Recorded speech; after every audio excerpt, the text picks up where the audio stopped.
Hello दोस्तों, मेरा नाम समीर सेफी है और आज हमारे टाइप ऑफ सप्लाई का तीसरा पार्ट हम उस पर डिस्कशन करेंगे। जैसे कि टाइप ऑफ सप्लाई है, हमने बेसिक पे हमने किया, टैक्सेबिलिटी पे और इंक्लूजन पे किया। अब इसके बाद में आता है type of supply. Type of supply क्या होता है? अब बेसिकली हम बात कर रहे हैं टाइप ऑफ सप्लाई के बारे में। टाइप ऑफ सप्लाई को हमने 2 कैटेगरी में डिवाइड किया है। पहला आता है इंटरस्टेट सप्लाई, दूसरा था इंटरस्टेट सप्लाई। तो ये एक बहुत इंपॉर्टेंट पार्ट है जीएसटी का, इसको हमें समझना चाहिए क्योंकि सबसे ज्यादा गलतियां मैंने यही देखी, एक अकाउंटेंट की भी और एक बिजनेसमैन की भी। तो इसमें क्या डिफरेंस होता है? देखिए, अगर मैं टाइप ऑफ सप्लाई की बात करूं, जिसमें एक टॉपिक आता है टाइप ऑफ टैक्स, ये इंट्रास्टेट सप्लाई के बारे में बात करते हैं। इंट्रास्टेट सप्लाई होता क्या है? इंट्रास्टेट सप्लाई होता है विद इन स्टेट आप कोई भी ट्रांजेक्शन करते हैं, यानी कि सेल और परचेस करते हैं विद इन स्टेट। मींस जैसे मैं एक एग्जांपल लेता हूँ, सेलर जो है इसमें यूपी का है और जो बायर है वो भी यूपी का ही है। सेलर यूपी का हो गया, बायर यूपी का हो गया।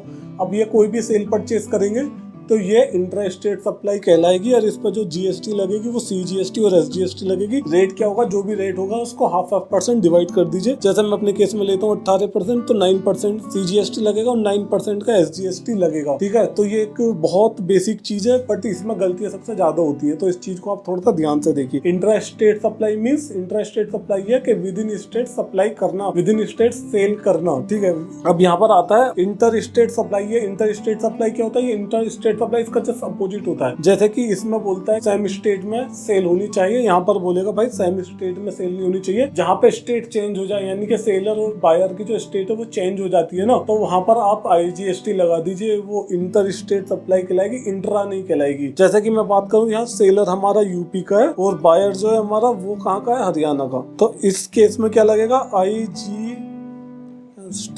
आईजीएसटी लगा दीजिए। आप समझ गए अभी आप? यानी कि अभी मैं किसी भी उसका एग्जांपल लूं कि कोई भी गुड्स आप सेल कर रहे हो, उस पर 18% का जीएसटी लगता है। अगर आप इंट्रा स्टेट के केस में लगाते हैं तो सीजीएसटी 9% होगा, एसजीएसटी आपका 9% होगा। और कहीं इंटर स्टेट सप्लाई आ जाएगा जहाँ की स्टेट चेंज हो जाती है, तो उस केस में भी आपको 18% रेट लगाना है, बट आईजीएसटी में लगाना है टोटल 18%। यहाँ कोई डिवाइड नहीं होगा। ठीक है, इंटर स्टेट सप्लाई जैसे कि मैंने सीजीएसटी और एसजीएसटी के यहाँ पे मैं एग्जांपल बेस पे समझा देता हूँ आपको। जैसे कि हमारा यहाँ पर एस है, ये कहाँ का? यूपी का। और यहाँ पर ले लो बी, ये कहाँ का है अपना? ये भी यूपी का, सेम स्टेट का है। ये इंट्रा स्टेट का मैं एग्जांपल ले रहा हूँ। अब इसने क्या किया? इसने इसको सेल की, बायर को, सेलर ने बायर को सेल किया 100 rupees plus GST at the rate 18%। 18% का लगा इक्वल टू 18 रुपये। अब ये 18 रुपये कैसे लगेंगे? 9% तो ये सीजीएसटी, 9% एसजीएसटी में पे करेगा, इक्वल टू 9 रुपीज इसका आ गया। यानी कि ये सेंट्रल गवर्नमेंट को 9 रुपए पे करेगा और स्टेट गवर्नमेंट को भी 9 रुपए पे करेगा।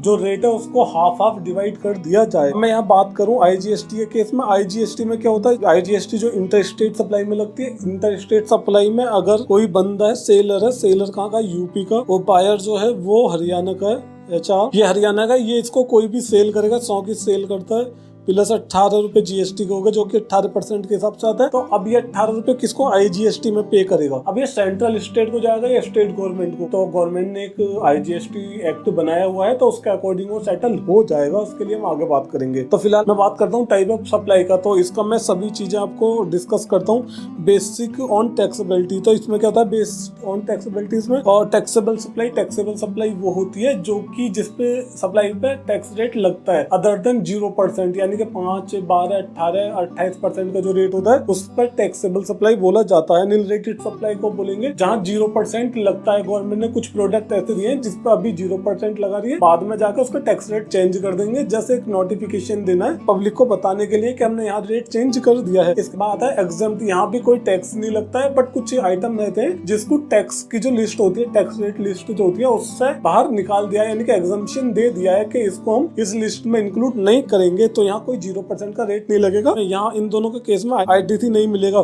जीरो रेटेड सप्लाई ऐसी होती है जो टैक्सेबल सप्लाई का जो भी रेट होता है उसको 0 कर देती है। तो ये किस केस में होता है? एक्सपोर्ट के केस में और एससीजेड के केस में ये आपको एग्जम्पशन मिलती है, यानी कि जो 0% रेट एप्लीकेबल होगा वो एक्सपोर्ट और एससीजेड यूनिट पर ये आपका एप्लीकेबल होगा। तो इस केस में आप आईटीसी क्लेम कर सकते हैं। ठीक है, अब आ गया non GST supply. Non GST supply है जिसको जीएसटी एक्ट में इंक्लूड नहीं किया है। जैसे कि हमने एग्जांपल लिया था पेट्रोल और हल्का, इसका एग्जांपल लिया था। तो ये जीएसटी में इंक्लूड है ही नहीं, बट इस अमाउंट है जो भी इसकी डिटेल आती है वो हमें जीएसटी में दिखाना होता है, जिसमें एक सेपरेट कॉलम दिया हुआ है। अब मैं बात करूं बेस्ड ऑन इंक्लूजन, इसका क्या होगा। तो बेस्ड इसमें दो टॉपिक दिए, कंपोजिट सप्लाई और मिक्स सप्लाई। तो कंपोजिट सप्लाई क्या होती है, जो नेचुरल बंडल होता है उसको कंपोजिट सप्लाई बोलते हैं। नेचुरल जैसे कि एक कंप्यूटर के साथ में, मैंने एग्जांपल दिया था, कंप्यूटर के साथ में माउस, कीबोर्ड और सीपीयू का साथ में बेचना, उसको बोलते हैं क्या, कंपोजिट सप्लाई। जैसे एक एग्जांपल आता है मेरा चार्जर, अब मोबाइल को लेके, बट इसमें जो मेरी मेन सप्लाई है वो किसकी है, मोबाइल की। मेरा एक एग्जांपल और आता है, जैसा कि फ्लाइट्स में जो सर्विसेज मिलती है उसकी, बट हम जो टिकट परचेज करते हैं वो फ्लाइट का परचेज करते हैं, तो टैक्स रेट जो एप्लीकेबल होगा, जो फ्लाइट्स का टिकट पे एप्लीकेबल है वही सभी सर्विसेज पे एप्लीकेबल होगा। तो कंपोजिट सप्लाई में क्या रेट एप्लीकेबल होगा, जो वहाँ मेन सप्लाई आपकी होगी, जैसा कि मोबाइल, कंप्यूटर और फ्लाइट का टिकट, इस पर जो रेट होगा वही सब पे एप्लीकेबल होगा। और अदर इससे रिलेटेड कोई सप्लाई, मतलब आपको कोई भी ट्रांजेक्शन करना है, जैसे कि मोबाइल के साथ चार्जर आपको मिलता है, तो उसका रेट इग्नोर किया जाएगा इस केस में। अब इसके बाद यहाँ पर आता है मिक्स सप्लाई। मिक्स सप्लाई क्या होता है, जो नेचुरल बंडल है ही नहीं, जिसका कोई लिंक ही नहीं है, कोल्ड ड्रिंक और चॉकलेट,